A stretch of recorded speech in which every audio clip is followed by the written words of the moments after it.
A very unique episode of Hunter x Hunter, and I actually want to talk about something real quick. Out of all of my time spent watching Hunter x Hunter, I never thought when I walked into this series that it would have politics. Politics to this level. And that is something I am really enjoying about this arc. People can say what they want. They can say that they want action. I don't care. I'm in it for this series for the dialogue and the characters. This arc is fucking great.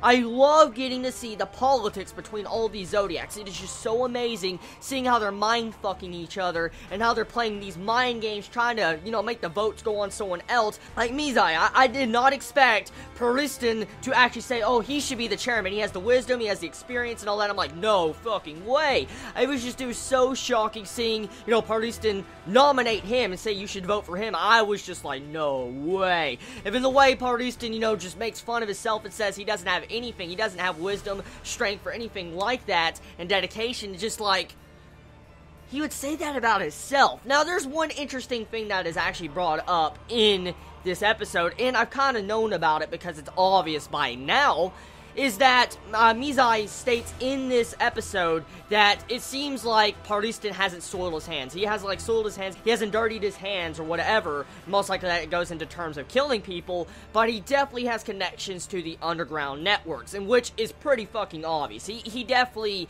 is evil. It is obvious to tell that Pariston is a very sparkly, shiny bastard that is freaking epic, but at the exact same time, he is fucking evil incarnate. I haven't seen evil seeping off a character since I have seen freaking Hisoka. The evil coming off of Pariston is shiny sparkles. It's a face. Oh my god. I love Pariston. I really love his character just because of how they can portray a character that is so freaking evil, and he has that politician face. I mean, this dude, Pariston, has this politician face, which is really suitable for this arc. And he just has this, happy-go-lucky face, hello, and all that type of shit. And then you sense the evil, even though when he has a smile on his face, you just sense that evil. Oh my god. I love that so much of how it's been displayed in this arc. It is just so fun. It is really fun seeing a different pace of an arc in Hunter x Hunter. I mean, last arc we had nothing but fighting, morals, humans versus ants. I mean, there's just so much morals to be learned from that arc. But this arc, it's just completely the exact opposite of the Chimera Ant arc. It is just straight out politics. And that in of itself is very unique when it comes into terms of a shonen. It really is unique, and I like that a lot of how Togashi's being able to bring out the life of his series in different aspects, not just fighting and world aspects of getting to see people beat the shit out of each other, but actually character development and finding out more about the political system of Hunter x Hunter.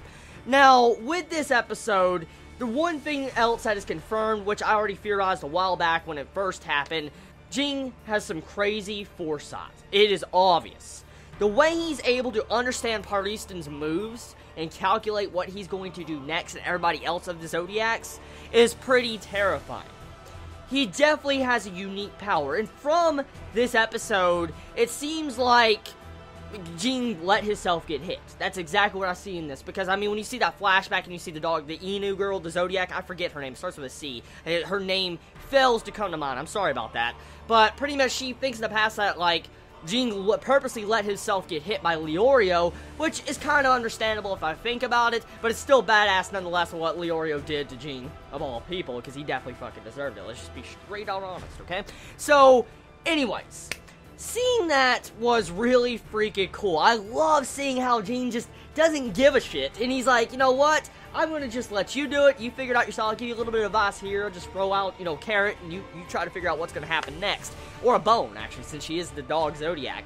So, anyways, besides that entire aspect, I like, though, how they tried to build up the tension with Killua and Gon this entire episode. You see Killua get in the room, and you see Gon laying down with his freaking, all life support all over him, and then they decide to not show that, and I'm like, oh. At the very least, it's going to be next episode. It has to be next episode. Also, another thing I am curious about is who is going to win this election, this chairman election. Who's going to be the next chairman? Because there's just so much what-ifs thrown out there that it is hard to tell who is going to win. Usually by this point, if you see something like this in an anime that has politics, you can pretty much kind of guess, narrow it down who's the two winners. Like, who is going to win in the end. Like, who is the two people that are going to overcome and become first place. And we really don't know. We really can't know, because, like, there's one part in this episode where you think Pariston's gonna win. There's one part where you feel like the Inu Zodiac is gonna win. And then there's one moment where you think Mizai is going to win because of his entire speech. And then Leorio's gonna win. I mean, it kept switching back and forth because each speech was very good. And then the way Pariston just flips the entire table over, he's like, nope, Mizai should be the next chairman. I'm like, it just is so fucked up. That's another reason why I like Pariston as a character. As a good villainous character. He doesn't want to win, but he doesn't want to lose. So, in his eyes, what I can see him doing right now, what he's doing, even though he technically nominated Mizai to win, he actually is still winning. Here is what's going on in probably Pariston's mind at the moment of when he made that decision. He doesn't want Mizai or anyone else to win. He doesn't want Leorio to win because they're placing all their hopes in Leorio. Pariston knows he most likely is going to fail the votes now since there's like 3 against 1. He knows it. But he flipped the entire table and's like, Mizai should be chairman because he's more suited to be, you know, the chairman. He has wisdom and everything, and I'm not. He puts his own self down. Even though he's putting himself down, he's thinking ahead like, if Mizai wins, technically I'm winning this battle of wits because I forced him to win when he didn't want to be chairman.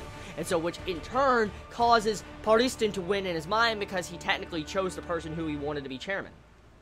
So, I like that. I like that a lot of how Togashi has written this arc. It's really cool. Like, Pariston as a character has so much complexity. I don't know how complex he is yet, but from what I have seen, I really like his character. It's really good. And then Mizai is starting to grow on me, too. I mean, I really like his character, too. His character design looks badass, and it really is just so awesome seeing Hunter x Hunter every week with these politics. It's so freaking unique. I love politics in my anime. It's why I love Spice and Wool so much. It really is. Because of politics and economics and stuff like that, it's rare to see in anime, and it's rare to see it displayed properly. Let alone in a fucking shonen. It's really rare. And so, good episode. All around, if I had to rate this episode of Hunter x Hunter, 9 out of 10 because the politics are freaking crazy. Tell me your thoughts about this chapter. I mean, did you enjoy it? Did you hate it? What was your favorite moments about it? Did you get pumped up for the next episode? And do you feel like Golden Killua is going to be handled next episode? Let me know in the comments below. I love all of you so much. You have a wonderful day or night wherever you live. Please be safe.